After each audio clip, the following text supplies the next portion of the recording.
19h, merci de nous rejoindre sur Al24 News. Madame, monsieur, bonsoir. À la une de l'actualité. Alors que les négociations entre Téhéran et Washington devaient reprendre aujourd'hui à Islamabad au Pakistan, nouveau rebondissement signé Donald Trump. Le président américain annule le voyage de Jared Kushner et de Steve Witkoff. La délégation iranienne aurait quitté Islamabad ce soir. Pour la première fois depuis 20 ans, les urnes reviennent à Raza, à Deir el-Balah, en même temps qu'en Cisjordanie occupée. C'est toute une génération rongée par la guerre qui découvre le chemin des isoloirs. Le cessez-le-feu n'arrête pas les bombardements sionistes sur le sud Liban. 4 Libanais sont tombés en martyrs ce samedi suite au ciblage de leurs véhicules.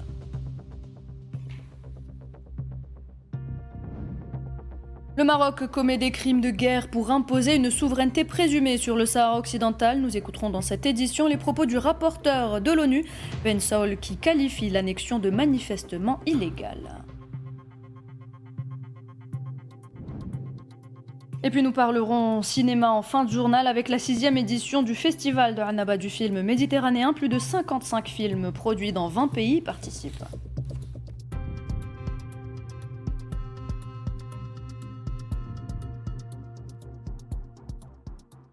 Rebondissement ce soir, Donald Trump a annulé le voyage de Steve Witkoff et de Jared Kushner au Pakistan alors qu'ils s'apprêtaient à négocier avec l'Iran. Le président américain a justifié ce retrait en affirmant qu'il était inutile de faire, je cite, 18 heures de vol pour ne parler de rien. Il estime que les États-Unis sont en position de force et que Téhéran doit l'appeler directement. Cette décision intervient après l'échec de discussions précédentes menées par J.D. Vance. L'annulation souligne la volonté de Donald Trump de privilégier des résultats immédiats plutôt que des processus diplomatiques prolongés. Trump qui affirme que l'annulation du déplacement des émissaires au Pakistan ne signifie pas une reprise de la guerre.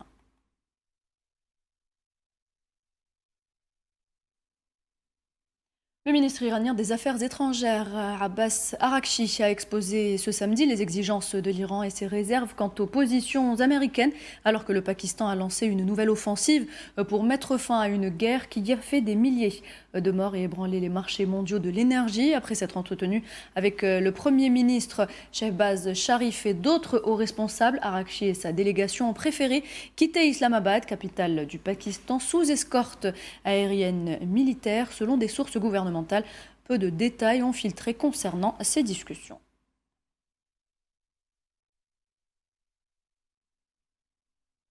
Et les gardiens de la révolution islamique ont réaffirmé que le contrôle du détroit d'Ormuz demeure le pilier central de leur doctrine de dissuasion face aux États-Unis. Ce passage stratégique pour les flux énergétiques mondiaux est présenté comme un levier décisif dans leur confrontation avec Washington. Cette position officielle souligne l'importance géopolitique cruciale de la maîtrise des routes maritimes par la République islamique.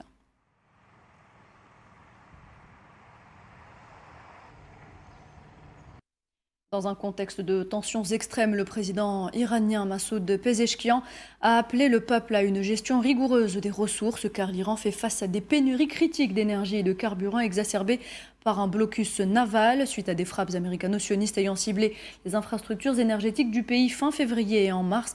Le pays peine à stabiliser son réseau. Pour Pezeshkian, cet étranglement économique vise à fracturer l'unité nationale en provoquant des troubles sociaux liés aux conditions de vie, d'où son insistance sur la cohésion pour ne pas laisser le terrain propice à la discorde.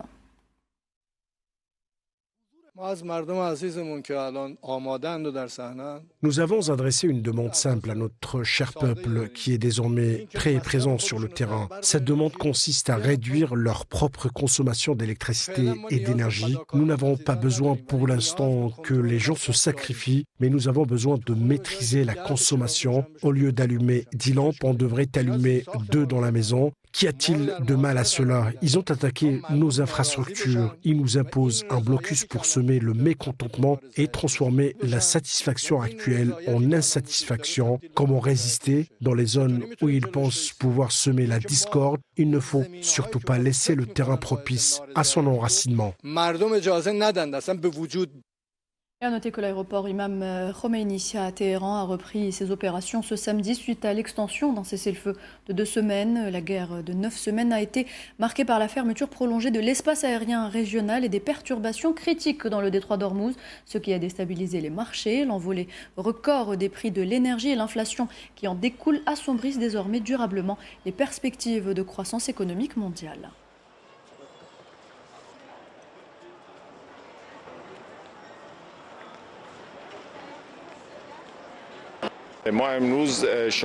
Nous assistons aujourd'hui au départ des vols internationaux opérés par des compagnies aériennes nationales et nous sommes en consultation et en négociation avec des compagnies internationales pour qu'elles exploitent leurs vols vers l'aéroport Imam, vers les villes et destinations de leur propre pays. Nous pensons que notre plan de relance portera ses fruits très prochainement et si la situation se stabilise, nous espérons atteindre bientôt le même niveau de vol qu'avant la guerre. Eh bien, c'est un sentiment agréable quand les vols reprennent, le commerce reprend et les gens peuvent faire leur travail. C'est un sentiment agréable. Je ne suis absolument pas favorable à un cessez-le-feu, mais bon, un cessez-le-feu a maintenant été mis en œuvre et nous respectons la décision prise par le gouvernement, les instances internationales ou toute personne en charge des affaires courantes. Le chancelier allemand Friedrich Merz a vivement critiqué la guerre contre l'Iran, la qualifiant d'opération sans stratégie de sortie claire. Il a averti que les répercussions économiques déjà visibles aux États-Unis et en Europe pourraient égaler la crise du Covid-19. Refusant tout soutien militaire allemand, il plaide pour une solution diplomatique afin d'éviter un chaos régional durable. Selon lui, ce conflit nuit aux intérêts occidentaux en déstabilisant la sécurité énergétique mondiale.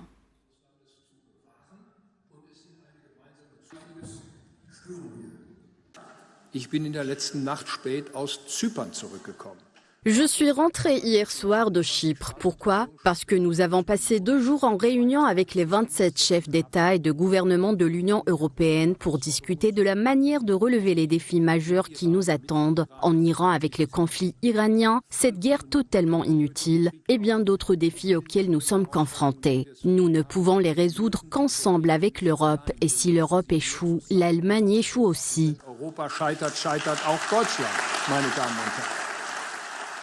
Le conflit au Moyen-Orient impose à l'Allemagne une vulnérabilité énergétique structurelle et coûteuse. Cette dépendance géopolitique force le pays à privilégier la sécurité d'approvisionnement pour garantir sa survie industrielle. Les répercussions géopolitiques du conflit au Moyen-Orient affectent les marchés de l'énergie en Europe autant qu'en Asie et aux États-Unis. Nous devons accepter cette nouvelle réalité économique, aussi difficile soit-elle. Nous devons l'accepter. Nous devons faire avec. Cette dépendance n'est pas une question d'opinion politique. Au contraire, elle met en évidence un fait indéniable. Lorsque les chaînes d'approvisionnement sont perturbées, lorsque les prix de l'énergie augmentent, lorsque l'incertitude géopolitique s'accroît, l'Allemagne en subit directement les conséquences. Dans l'actualité également, les autorités sanitaires palestiniennes rapportent un bilan de 13 martyrs suite à de nouvelles frappes à Raza, dont 8 lors de l'attaque d'un véhicule de police à Khan Younes. Ce regain d'assassinat sioniste ciblé s'inscrit dans un contexte humanitaire alarmant. Un précédent bilan a fait état d'au moins 9 Palestiniens qui sont tombés en martyrs et plusieurs autres blessés dans des tirs et des bombardements sionistes contre la bande de Raza.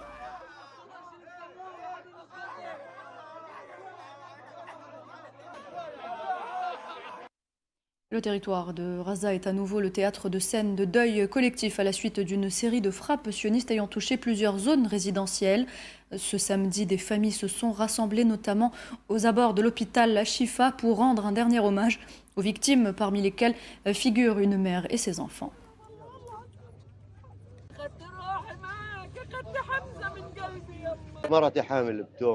Ma femme est enceinte de jumeaux. La veille au soir, nous étions assis. Nous demandons comment nous allions pouvoir leur acheter des vêtements vu la situation actuelle. Dieu merci, nous pensions acheter des vêtements pour 2 filles ou 2 garçons. Alors je lui ai dit que nous en achèterions pour 4. Nous faisions des projets pour eux. Leurs rêves sont brisés. Dieu nous suffit. Et il est le meilleur pour gérer les affaires. Il nous en fait perdre tous nos espoirs à Raza. La police civile intervient pour régler un différend lorsqu'elle a été prise pour cible. Si ce n'est ni la police civile ni les civils qui règlent les différends, comment le peuple palestinien pourra-t-il vivre dans cette réalité? Il n'y a ni protection internationale, ni protection policière, ni protection des chefs de clan. Comment les gens pourront-ils survivre? Et sachez que depuis le 7 octobre 2023, le bilan des victimes à Gaza s'élève à 72 585 martyrs et 172 370 blessés, majoritairement des femmes et des enfants. Les autorités sanitaires ont enregistré 17 décès et 32 blessés supplémentaires ces dernières 48 heures, précisant que de nombreuses victimes restent sous les décombres. Depuis le cessez-le-feu du 10 octobre, 809 Palestiniens ont péri et 761 corps ont été récupérés par les secours.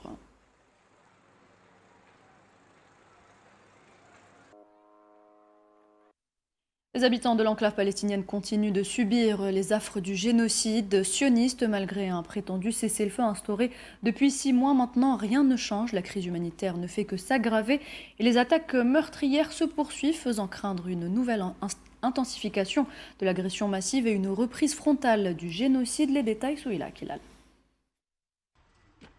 Depuis le début de la guerre hégémonique américano-sioniste contre l'Iran, les yeux du monde se sont progressivement détournés de ce qui se passe à huis clos dans la bande de Gaza. Un manque d'intérêt qui fait naître une frustration croissante chez les Gazaouis qui ont l'impression que le monde les abandonne une nouvelle fois à leur sort, car préoccupés par d'autres problèmes et indifférents à leur souffrance. Une frustration exacerbée par la fermeture continue des points de passage frontaliers, des restrictions à l'acheminement de l'aide humanitaire, le blocage du processus de reconstruction et la paralysie du comité technocratique. La guerre contre l'Iran a entraîné une série de répercussions pour la bande de Gaza. Premièrement, elle a perturbé la transition vers la deuxième phase de l'accord de cessez-le-feu et de libération des otages, qui prévoit le retrait israélien de 56% de la bande de Gaza, l'acheminement de l'aide humanitaire et le renforcement des pouvoirs du comité administratif. Le supposé dernier cessez-le-feu instauré à Gaza le 10 octobre 2025 a fini par anéantir tous les espoirs des habitants de l'enclave palestinienne. Une situation économique misérable, des conditions de vie inhumaines, ajoutées à cela un constant sentiment d'insécurité qui habite tous les Gazaouis. Car il ne se passe pas un jour sans que les forces sionistes ne sèment le chaos, alourdissant la liste des martyrs et des blessés palestiniens. Gaza est clairement une carte maîtresse dont se sert Netanyahou pour servir ses propres intérêts électoraux. Israël a exploité la préoccupation internationale pour la guerre contre l'Iran et agit unilatéralement dans la bande de Gaza par des actes de représailles et des assassinats. Ces pratiques sont devenues monnaie courante. Netanyahou a échoué sur le front iranien et libanais. Cela a nui à sa popularité en Israël. Par conséquent, à l'approche des élections, il cherche à redorer son image. Il sait qu'une nouvelle escalade dans la bande de Gaza et la destruction totale de ce qu'il en reste pourrait servir à atteindre ses objectifs et à apaiser une partie de la société israélienne. Au vu de la situation au Moyen-Orient, de l'impunité de l'entité sioniste et de la détérioration continue de la situation à Gaza intramuros, les Gazaouis craignent une nouvelle escalade massive. D'ailleurs, les avertissements se multiplient sur les intentions de Netanyahou qui pourrait recourir à une intensification de l'agression à Gaza comme option politique pour compenser les échecs dans l'obtention de résultats décisifs en Iran et au Liban. Premier scrutin organisé depuis le début du génocide à Gaza. Les Palestiniens de Cisjordanie et de l'enclave palestinienne ont donné leur voix ce samedi 25 avril pour désigner leurs conseillers municipaux et leurs conseillers des villages. La plupart des listes sont alignées avec le Fatah ou sans étiquettes et les premiers résultats sont attendus entre ce soir et demain à Malamaziane Sitoni. À Deir el-Belah et en Cisjordanie occupée, c'est toute une génération qui découvre le chemin des isoloirs. Pour la première fois depuis des années, les Palestiniens expriment enfin leur opinion en choisissant leurs conseils municipaux et conseils des villages. À Deir el-Belah, Mohamed El-Hassanet, âgé de 24 ans, vote pour la première fois. Il s'est fait ancrer le doigt avant d'entrer dans l'isoloir et de déposer son bulletin dans l'urne.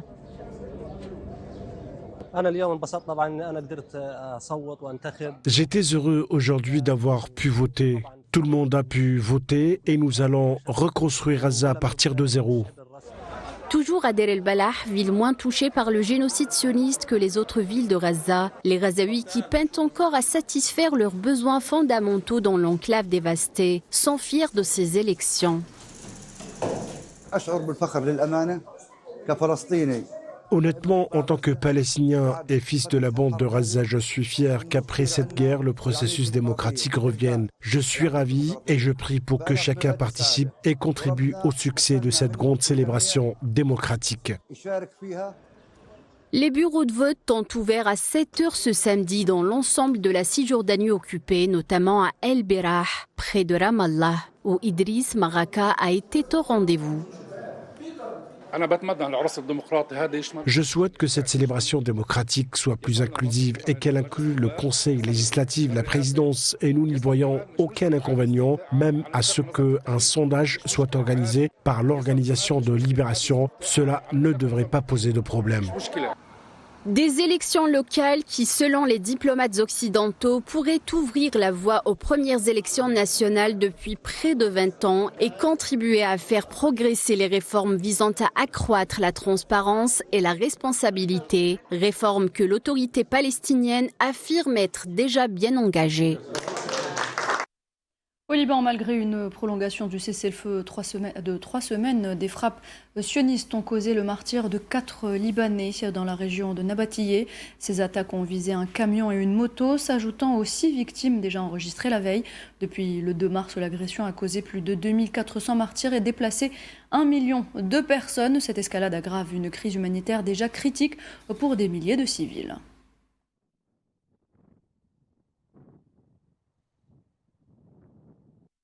Le Hezbollah a annoncé avoir ciblé plusieurs véhicules appartenant à l'occupation sioniste dans la ville de Qantara, au sud du pays. Dans un communiqué publié vendredi, le Hezbollah a confirmé que ses forces ont mené 5 opérations militaires contre les forces d'occupation au cours des dernières 24 heures, des actions qui interviennent en réponse aux violations du cessez-le-feu commises par les forces sionistes.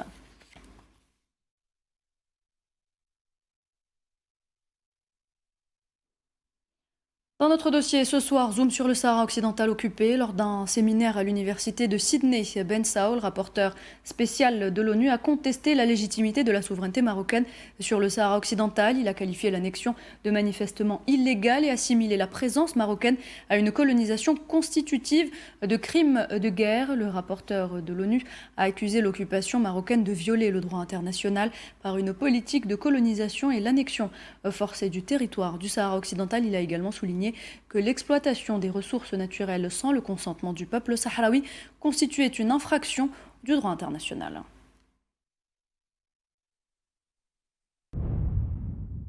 L'affirmation de souveraineté marocaine sur le Sahara occidental est dépourvue de base légale en droit international. Elle contrevient à la prohibition du recours à la force, au principe d'intégrité territoriale et au droit à l'autodétermination du peuple sahraoui, tel que consacré par la CIJ. En outre, le transfert de population civile vers ce territoire est qualifié de crime de guerre au sens des conventions internationales constituant une violation manifeste de l'article 49 de la 4e Convention de Genève relative à la protection des civils. Le rapporteur spécial des Nations Unies, le professeur Ben Saul, a affirmé lors d'une intervention que toute reconnaissance de la prétendue souveraineté marocaine constitue une violation du droit international. La reconnaissance par n'importe quel pays de la souveraineté marocaine, y compris par les États-Unis, constitue une violation du droit international. Il en va de même pour l'exploitation des ressources naturelles du Sahara occidental, sans obtenir le consentement libre et préalable du peuple sahraoui. De son côté, le représentant du Front Polisario en Australie, Kamal Fadel, a réaffirmé que le plan d'autonomie marocain constitue une tentative de légitimer une annexion territoriale par la force. Il a rappelé l'exigence de respecter la légalité internationale en garantissant au peuple sahraoui son droit inaliénable à l'autodétermination. Fadel qui insiste sur une application rigoureuse du droit international à l'instar des autres processus de décolonisation.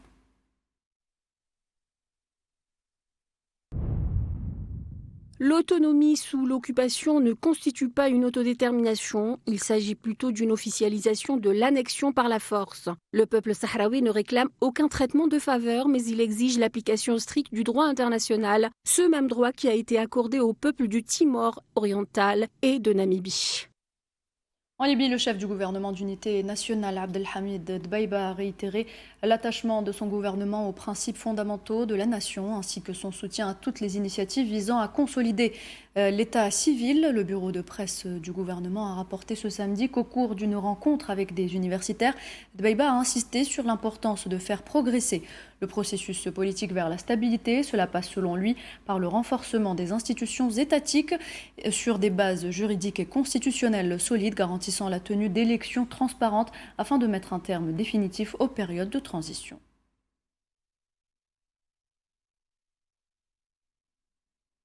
Des sources militaires soudanaises ont rapporté que les défenses aériennes de l'armée ont contré une attaque de drones menée par les forces de soutien rapide contre la ville d'Al Ubaïd, capitale de l'État du Nord Kordofan, et en ont abattu plusieurs. Ces sources ont précisé aux médias soudanais ce samedi que les FSR ont attaqué la ville avec plus de 5 drones.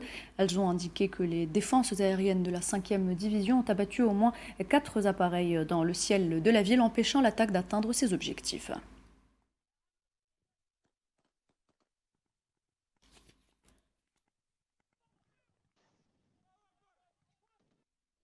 Et toute autre chose à présent, une offensive massive imputée à la Russie impliquant plus de 660 missiles et drones a frappé l'Ukraine, causant au moins 4 décès et une trentaine de blessés, notamment à Dnipro et dans la région de Tchernihiv.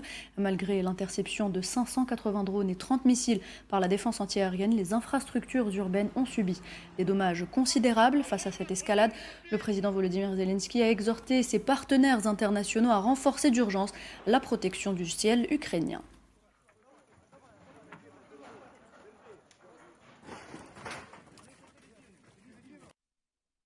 Et des images diffusées sur Telegram par le média Sota Vision montrent les dégâts causés par une frappe de drone ukrainien sur un bâtiment à Ekaterinbourg, dans l'Oural, à quelques 2000 km de l'Ukraine. Selon le gouverneur régional, 6 personnes ont dû recevoir des soins souffrant principalement d'une légère inhalation de fumée.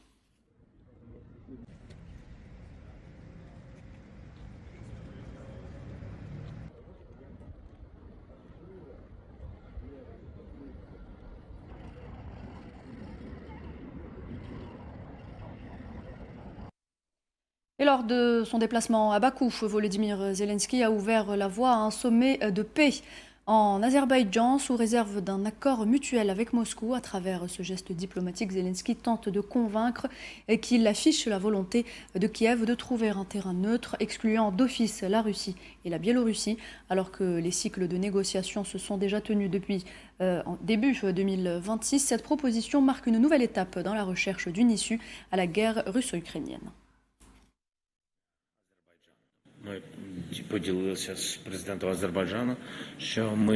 Nous avons fait savoir au président de l'Azerbaïdjan que nous sommes prêts à des pourparlers trilatéraux. Nous avons déjà tenu de tels pourparlers en Turquie et avec nos partenaires américains en Suisse. Nous sommes prêts pour de nouveaux pourparlers en Azerbaïdjan si la Russie est disposée à dialoguer. Nous avons signé 6 documents aujourd'hui. Ces documents couvrent divers domaines. Aujourd'hui, la priorité absolue est la sécurité. Et plus précisément le complexe militaro-industriel. L'Ukraine a fait preuve de résilience durant cette guerre contre l'agresseur. Et nous avons partagé aujourd'hui notre expérience.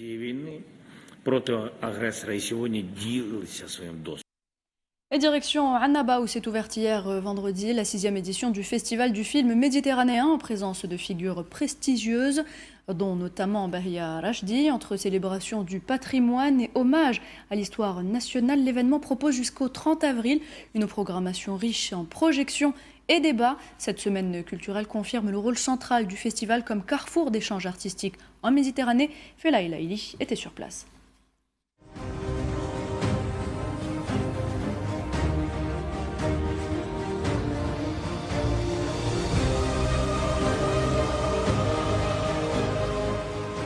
Tapis rouge, projecteur allumé, la 6e édition du Festival international du film méditerranéen pour se poursuivre jusqu'au 30 avril 2026.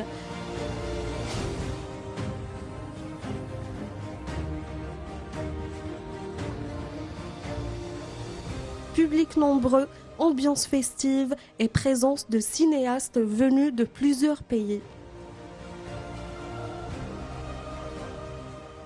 rendez-vous qui confirme une fois de plus la place de Annaba sur la scène cinématographique méditerranéenne.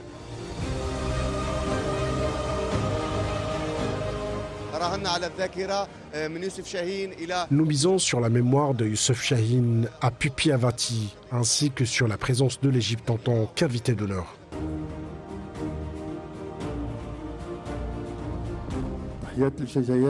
Vive le cinéma,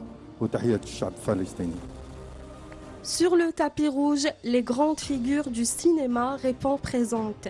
Parmi elles, le réalisateur danois Bill August, aux côtés de plusieurs artistes et invités internationaux. C'est la première fois que je participe à ce festival du film de Annaba et je suis vraiment très heureux d'être ici. C'est un endroit magnifique et j'ai hâte de vivre cette belle soirée. J'ai beaucoup entendu parler de l'Algérie ainsi que de ce festival et c'est vraiment un grand plaisir d'être ici ce soir. Quand on se rend dans un pays de lutte, le pays d'un million de martyrs, être honoré aujourd'hui ici est un très grand privilège pour moi. Vive l'Algérie. La scène algérienne est aussi fortement représentée avec la présence de comédiens et figures emblématiques du cinéma national. Un moment de rencontre et de partage avec le public. C'est une très grande fierté pour moi de présenter ce film ici à Annaba, particulièrement parce que c'est un super festival et qui réunit beaucoup de public, mais c'était important pour moi de présenter ce film à un public algérien pour la première fois. Bonjour, je suis très honoré de pouvoir présider le jury court-métrage du Festival de Annaba cette année. C'est la 4e fois qu'on m'invite et j'espère revenir encore et j'espère pouvoir voir beaucoup de beaux films. Il paraît que la programmation est très belle. J'ai vu tous les films avant le festival, j'ai visionné tous les films qui sont présents dans ce festival et je peux témoigner qu'il y a une très belle sélection. Et je pense que c'est le public qui va être le plus bénéficiaire de cette sélection. Le festival rend également hommage à plusieurs grandes figures du cinéma et de la télévision, à l'image des Algériens Bahia Rachdi et Salah Ougrout et l'Égyptienne Ilham Chahine. Des moments forts qui marquent cette cérémonie d'ouverture. Nous avions vraiment besoin de ce rassemblement qui était très chaleureux. Il y avait des paroles bienveillantes et très émouvantes. Il y a beaucoup de choses qui rendent cette édition vraiment spéciale pour moi et de manière générale, venir en Algérie est toujours un moment particulier. Une semaine de projection, de rencontres et d'échanges s'ouvre à Annaba avec un hommage à l'équipe nationale de football de 1982 et des débats sur le rôle de la diaspora algérienne dans le développement du cinéma.